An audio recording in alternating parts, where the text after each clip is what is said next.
2부로 바로 넘어갈까요?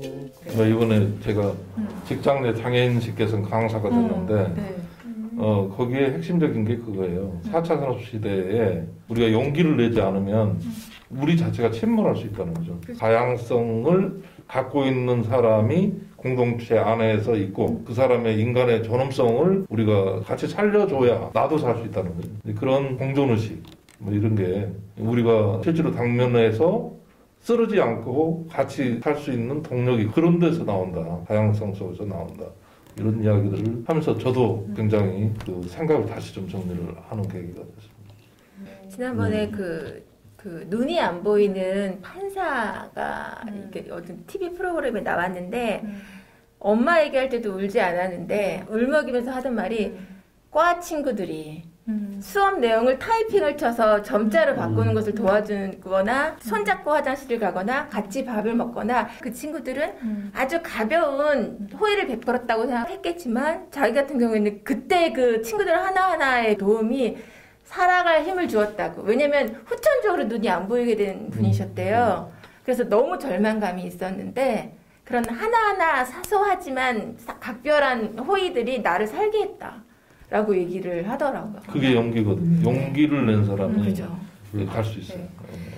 저 올해 초에 저희 책도 있지만 너의 모습 그대로 뉴스에 났었어요. 이거 전에 어떤 뉴스가 났었냐면 목동에 있는 뭐 초등학교인데 이 뉴스에 났던 일이니까 제가 얘기를 드리면 이런 사람이 되지 말아야 합니다 하면서 선생님이 이렇게 안내서를 1학년 입학하는 아이들한테 나눠준 거예요. 근데 그 이런 사람이라는 것이 비교되면서 나는 잉여적인 인간이 되지 말아야 한다. 이런 사람은 불필요한 사람이다. 이런 사람은 불필요한 사람이다. 이렇게 쓰신 거예요. 그러니까 그걸 받은 엄마들이 너무 마음이 힘들었던 거죠. 그 중에서 누가 불필요한 아이냐. 우리 아이는 이런 불필요한 아이가 되지 말아야 된다고 하는데 그러면 불필요한 아이는 과연 누구냐. 이제 그렇게 항의를 많이 하셨대요. 근데 제가 생각할 때도 그 학교에서 협의하지 않은 그런 안내문이 나가게 된 거죠. 담당자 한 명이. 그러니까 네, 저희도 마찬가지일 것 같아요. 이렇게 얘기하다 보면 한 명이 실수할 수 있으니 같이 이렇게 옆에서 보조를 맞춰주는 거잖아요. 저는 늘 실수해요. 네, 그렇죠. 그래서 많이 혼나는데요. 네. 그래서 또 반성도 많이 합니다. 네, 그래서 이제 우리 어른들이 꼭 이 선생님뿐만 아니라 사실은 저희 부모 입장에서 집에서 아이들한테 너 이렇게 하면 철가방 든다는 옛날 그죠. 어르신들 말씀 있잖아요. 그 철가방 들면 좀 어때요? 하는 거. 요즘은 배달이 다 이제 보편화된 세상이라서 배달하시는 분들 되게 많아요. 그러니까 이제 그런 생각들, 이제 그런 비교하고 어떤 직업을 비하하는 그런 생각들을 이제는 이제 그쵸 조심해야겠죠. 알게 모르게 저도 말 조심을 해야 되겠고 광고 같긴 하지만 주책을 잠깐만 줘보시면 제가 지금 네. 그 얘기 하려고 했는데 이게 요 작가분이 저기 미국에 계신 작가분인데 어머니가 완전 한국인이세요. 미국에 계신 한국인. 근데 어머니랑 외출을 나가면 자기가 소녀였을 때요. 항상 경멸의 시선 그리고 되게 반말인데 굉장히 기분 나쁜 반말을 어머니가 듣고 보는 거를 항상 옆에서 지켜보면서 마음이 되게 쪼그라들었던 거예요. 우리는 왜 이런 얘기를 듣고 이런 시선을 받아야 되지? 그런데 어머니가 되게 현명하셨던 거죠. 이 아이한테 괜찮아. 사람은 되게 다양한 모습이 있고 너의 모습 그대로 너가 정말 훌륭하단다. 그리고 너가 살아가고 생각하는 그 모습대로 너의 삶이 이루어진다. 그런 얘기를 항상 해주셨대요. 그리고 너 스스로를 사랑하고 다른 사람을 사랑하는 사람이 되라. 저 사람이 우리한테 이런 시선을 보내는 건 아직 뭘 몰라서 그런 거다. 이제 그런 얘기를 계속 해주신 거죠.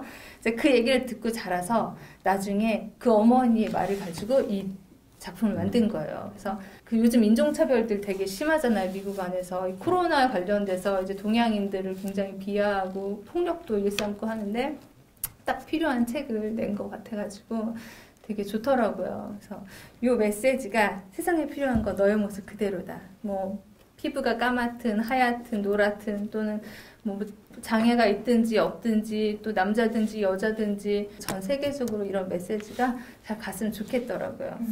네, 책이었어요. 그리고 우리 그 템북 출판사 김선희 이제 대표님이시잖아요. 좋은 책만 그런데 내네요. 계속 좋은 책 네, 나 깜짝 내시면서 놀랐어요. 지금 이것도 같이 소개 좀 해주시죠. 네. 네. 이거 제가 네. 아까 뒷면을 보면서 정말 공감되는 이야기예요. 처음 아이가 태어났을 때를 기억하시나요?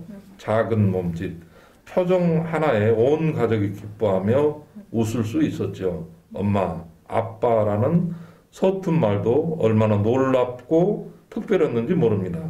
시간이 흐르며 다른 아이들과 비교가 시작되었습니다. 내 아이의 특별함은 평범함으로 바뀌었지요.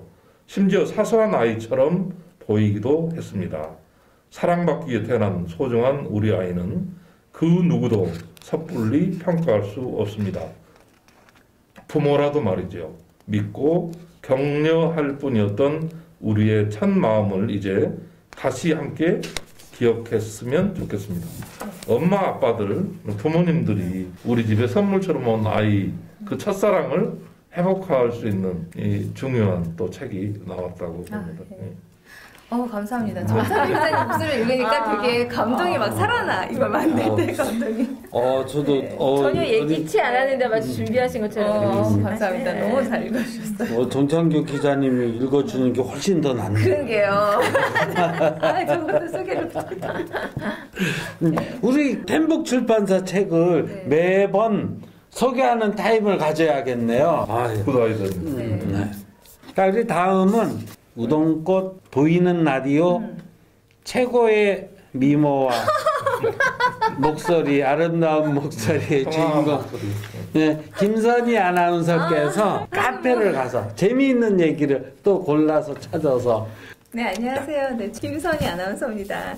자, 제가 영만 카페에 나들이 오랜만에 갔다 왔는데요. 영만 카페에는 늘 풍성한 소식이 기다리고 있습니다. 그래서 사실은 무슨 일 있을 때마다 영종도에 뭔 사건 났을 때마다 119 출동할 때마다 영만 카페 들어가서 보긴 해요. 왜냐면 바로바로 소식들이 올라오거든요. 맞아요.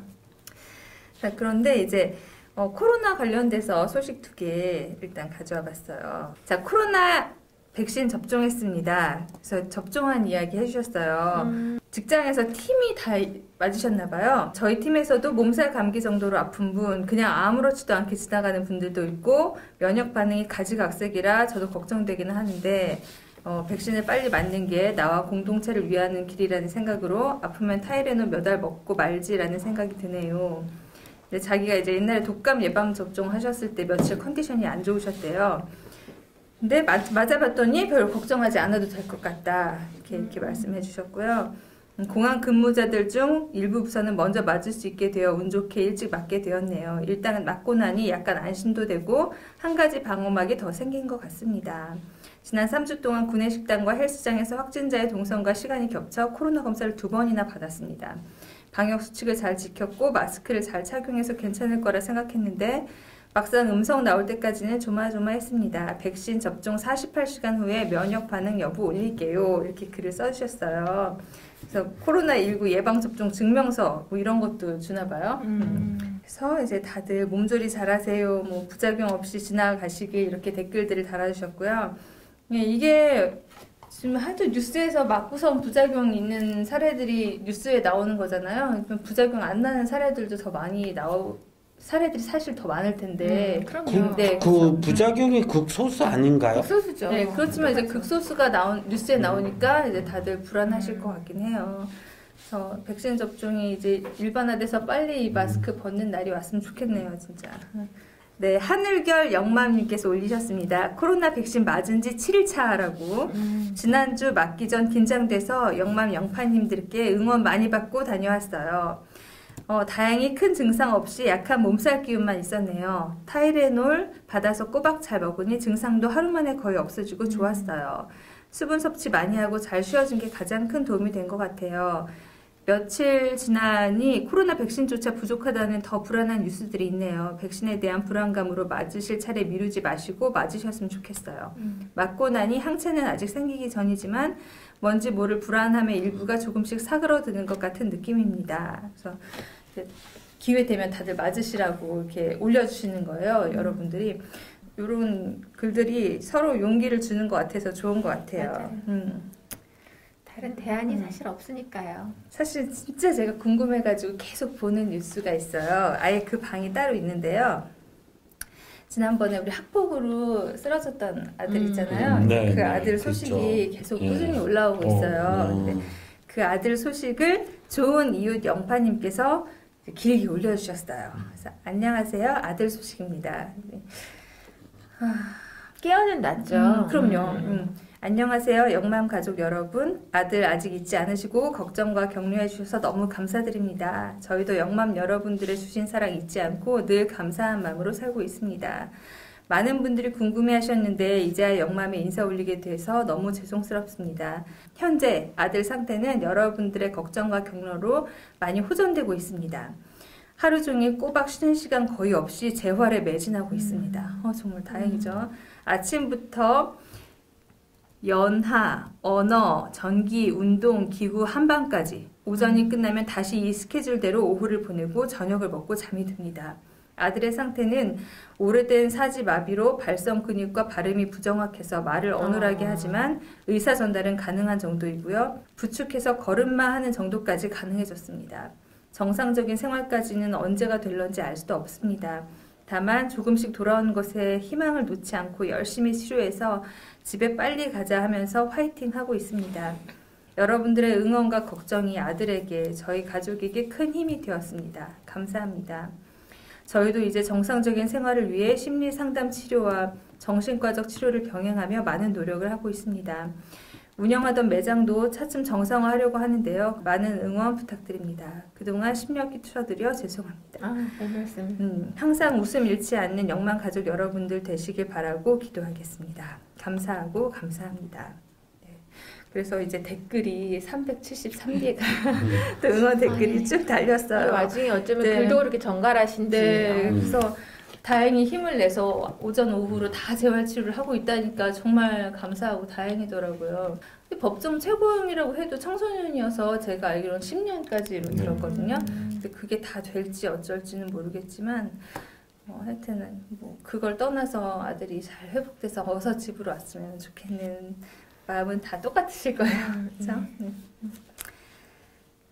그리고 자 그것과 관련해서 암정도 브리핑에서도 나왔지만 영종 응급의료센터 필요 관련 내용 이제 이런 글도 또 올라왔어요. 백운몽 싱글님께서 올려주셨는데요. 2020년 12월 청와대 국민청원 게시판에 잔인하고도 무서운 학교폭력으로 우리 아들의 인생이 망가졌습니다. 라는 제목의 청원글이 올라왔다. 청원에는 영종도는 큰 병원이 없어 다리를 건너가야 합니다. 그만큼 시간이 더 걸리는데 라는 호소가 포함되어 있어 가해 학생들의 늦은 신고뿐만 아니라 영종도 내 응급의료시설의 부재도 피해자가 골든타임을 놓치는 원인이 되었음을 알 수 있습니다. 이러한 골든타임을 사수하기 위해 응급의료센터가 있는 큰 병원이 영종도에 필요하다는 주장은 이전부터 꾸준히 제기되어 왔다. 인천국제공항을 기준으로 가장 가까운 연수구 나사렛 국제병원까지 걸리는 시간은 최소 30분, 중구 인하대 병원까지는 최소 36분으로 영종도에서는 골든타임을 확보하는 것이 매우 어렵다. 또 작년 초부터 시작된 코로나 사태로 종합병원 설립 문제를 해결하는 것이 더욱 중요해진 시점임에도 불구하고 설립에 있어서 어떠한 진전도 이루어지지 않아 주민들은 불안에 떨고 있다. 이렇게나 필요한데 왜? 현재 영종국제도시의 인구 증가 속도는 전국 228개 지방자치단체 중 가장 높으며 인천국제공항도 2023년 4단계 활주로가 완성되면 연간 1억 4천만 명이 이용할 것으로 예상되는 등 그 규모가 세계 최대 수준에 이른다 하면서 이제 쭉 올리셨어요. 네, 길이 길어서 여기서 중간 생략을 할 텐데요. 응급의료센터가 있는 종합병원이 있어야 된다는 얘기죠. 왜냐면 35분이라고 하지만 사실은 40분일 거예요. 근데 병원은 아무래도 수익을 따지니까 그게 어려우니까 국비가 투입이 돼야 되는. 그래서 공공성이 좀 강화되고 감염병 병원 부분에서 웬만큼 병원 시설들을 좀 이렇게 그 담당해주면 예산을 좀 이렇게 효과적으로 쓸 수 있지 않겠느냐는 거죠. 자, 그동안 좀 이제 마음이 무거운 얘기들을 좀 했는데요. 그래도 뭐 희망 찾죠. 아까 아들이 열심히 재활치료 하고 있다니까. 이상, 근데 그 영맘 마치겠습니다. 카페는 정말 훌륭한 데 같고 여기에는 박수를 보내야 될 정도일 것 같아요. 그러게요. 네, 그리고 훌륭하신 그 분들이에요. 아이 엄마도 참 훌륭하신 분인 것 같아요. 네. 아마 그분은 댓글이 아까 300 몇 개라고 네. 했잖아요. 아마 깨알같이 하나하나 다 읽어보시고 아마 다 마음에 새기실 거예요. 네, 네. 정말 화이팅해서 다시 친구들 곁에 왔으면 좋겠어요. 김선희 아나운서 감사합니다. 네, 감사합니다. 오늘 저희가 이제 그 매월 신철 씨의 재미있는 영화 이야기가 있었는데 신철 씨가 직장 관계로 워낙에 이제 전국에 바쁘게 다니시더라고요. 바쁘게 다니시면서 또 이분이 상당히 의미 있는 현장에서 의미 있는 일을 많이 하시는 분이에요. 부득이 영화 이야기를 못 해드리게 됐고 오늘 참석을 못 하셨는데 아마도 다음 시간에는 같이 할 수 있지 않을까 싶고요. 하고 싶은 얘기들, 궁금한 얘기들 많이 풀었던 것 같아요. 네. 꼭 다음 달에 다시 찾아뵙기로 하고요. 2021년 5월 영종도 브리핑 여기까지 하시겠습니다. 감사합니다. 감사합니다. 감사합니다.